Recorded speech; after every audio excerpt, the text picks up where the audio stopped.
Have you ever found yourself in a situation where an event or a bill or an occasion has come upon you and you're not prepared to pay for it? Maybe it snuck upon you at the last minute. An event such as maybe Christmas. We know Christmas occurs the same time each year, but in November you find yourself discovering that it's next month and you don't have the money set aside to buy the gifts, to pay for the events and things you want to do at that time. So you go to the handy credit card to make the purchases only to find yourself getting deeper and deeper into debt. Well, there is an approach that you can use that can alleviate you being in that scenario, and that's by saving through what's called the sinking fund approach. I'm Kylie McKinney, owner and founder of True Prosperity Financial Coaching, where I empower people to win with money. If you like this video, please press the like button, subscribe, and share this video with those who you know will be benefited by the content of this video. So what is the sinking fund approach? Well, simply the sinking fund approach is a way that you can save money for a particular financial goal, whether that be for the purchase of a car or for an occasion such as a wedding, or to pay a particular bill that comes out at a specific time of the year or the specific time of the month. And by using the sinking fund approach, it's a way to alleviate you getting or finding yourself going into debt or getting deeper into debt. So by the sinking fund approach, how that works is you have a goal that you need to make a purchase for or to pay a bill eventually, but you are setting aside money each month for however long it takes between the time that you're discovering that particular goal or that bill needs to be paid up until the time of the bill being paid. You're setting money aside each month until you reach that goal. So let's take Christmas, for instance. Christmas occurs in December, and you want to spend, let's say, $1,200 for that particular season. So if you're starting in January, what that means is you're going to take the goal of $1,200 and divide it by the number of months it's going to take you to get from January to December in setting aside money each month. And that amount will be, of course, in this example, $100 each month. So $100 each month is what's being set aside in a sinking fund so that when you get to December, you already have that money set aside and you are able to use it to make your purchase as opposed to trying to get it in one lump sum at that point. Or that same example, let's say it's June and you have 6 months left until Christmas. And again, same goal of $1,200. So what you're doing now is dividing the number of months between June through December, taking that amount of $1,200 and dividing that by 6. So that means you're setting aside $200 each month until that goal is met. That way you feel the sense of freedom and not pressure in getting the money in one lump sum. So how does that done? Well, you're going to look at your budget, which you're going to do because you're going to set aside. You're always doing your budget before the month begins, where you're giving every one of your dollars a job. But this sinking fund would be a line item in your budget. So you may want to have a line item for Christmas, or if it's a particular bill. Sometimes people pay bills, semi-monthly or things of that nature. So say, for instance, even with the bill, let's say there was a car insurance that you pay once every 6 months, and it's $500.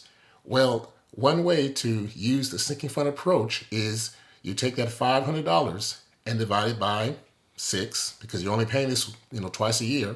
So that leaves $83 that you're needing to set aside each month in a sinking fund or through the sinking fund approach to make sure that you have the money available when it's needed to pay the bill. And so how this is saved or where it's saved, you're saving it in a savings account, of course. It could be this account that you already have at the bank, or you setting up another account, or maybe even an online account where you're putting money aside each month to make sure that by the time that goal is to be met of paying the bill or making the purchase, you're ready to go. So the sinking fund approach is very important because it keeps you in control. It keeps you from sliding back into debt because you're not prepared to pay for the particular item or make the purchase or whatever. And this sinking fund approach can be used for many things. The goals could be a birthday. It could be a vacation. It could be the purchase of a car. It could be for a purchase of a home. So this sinking fund approach where you're saving money for purchases can be for big items or little items. Now, for instance, if you're looking at, let's say, birthdays or maybe, occasion graduations, or that you're going to, you're going to be spending money on or buying gifts for people, then, you can do, those are considered little purchases, especially if it's like $100 that you're going to be using.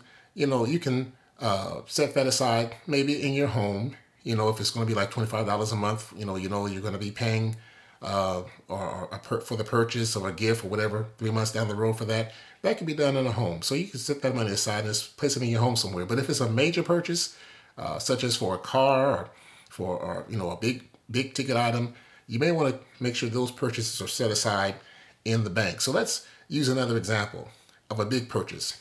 So we're in this year, and in 2 years you want to set aside money to buy a new car, purchase a new car, or a used car to you, whichever way you want to go. Well, if it's 24 months that you need, and you, let's say, want to buy a car for $24,000, well, what that means is you're going to take that $24,000 and divide it by the number of months it takes to get to that, which is in this case 24 months, 2 years, and that means you're setting aside $1,000 each month in a savings account to make sure that you have the money there when needed and that you can make the purchase in cash. The key is to purchase in cash. Cash is king. But it takes a plan of having the money set aside and saved for that purchase. Now, it can be saved in a regular savings account, or it could be a special account you have saved just for those type of purchases. But make sure that you're using this approach to save for purchases. Now, the savings, this sinking fund approach is different from the emergency fund. The emergency fund, you're putting money aside for the unknown, for things that may happen that you're not aware of, the emergencies. Whereas the sinking fund approach is money that's set aside for the known. You know that you're going to have to get new tires for the car. You know that you're going to have to, make a purchase for a wedding gift, or even for your own wedding if you're getting married or whatever. So these are known items that you want to plan ahead to have money set aside for. So the sinking fund approach is an approach that you can use to keep yourself out of the scenario of having to make, on-the-spot purchases with the money that you don't have, and as a result getting into debt because you're using credit cards or using, other means. So the sinking fund approach is a way to save money. We build our wealth by budgeting, by getting out of debt, by saving. Of course, we save for 3 reasons. We save for emergency funds, we save for retirement, but in this case, we also save for purchases. And a good way, a wise way to save for purchases is by using the sinking fund approach. You're, again, setting it up as a line item in your budget, and however many months it takes to get to that goal of whatever that goal is that you want to spend, you're dividing it by that number of months and setting aside that amount each month in a savings account for your purchase, so that when the time comes for you to make that purchase, it's an easy thing to do. It takes away the stress, it takes away the anxiety, it takes away the ability to go back into debt easily because of the fact that there was no plan. So get rid of the credit cards, stay away from the credit cards, no personal loans. Why? Because we're using the sinking fund approach to make our purchases and win with money. Again, if you enjoy this video, please press the like button and also subscribe to this channel where you get other content along the same line that helps you to win with money and make smart decisions, and also to build wealth for yourself and for your generations to come. Also, share this video with those that you know would benefit from the content of this video. You can also look at other videos that I have in the playlist that you'll see on the screen, and just check it out to make sure that you're empowering yourself or empowering others to win with money.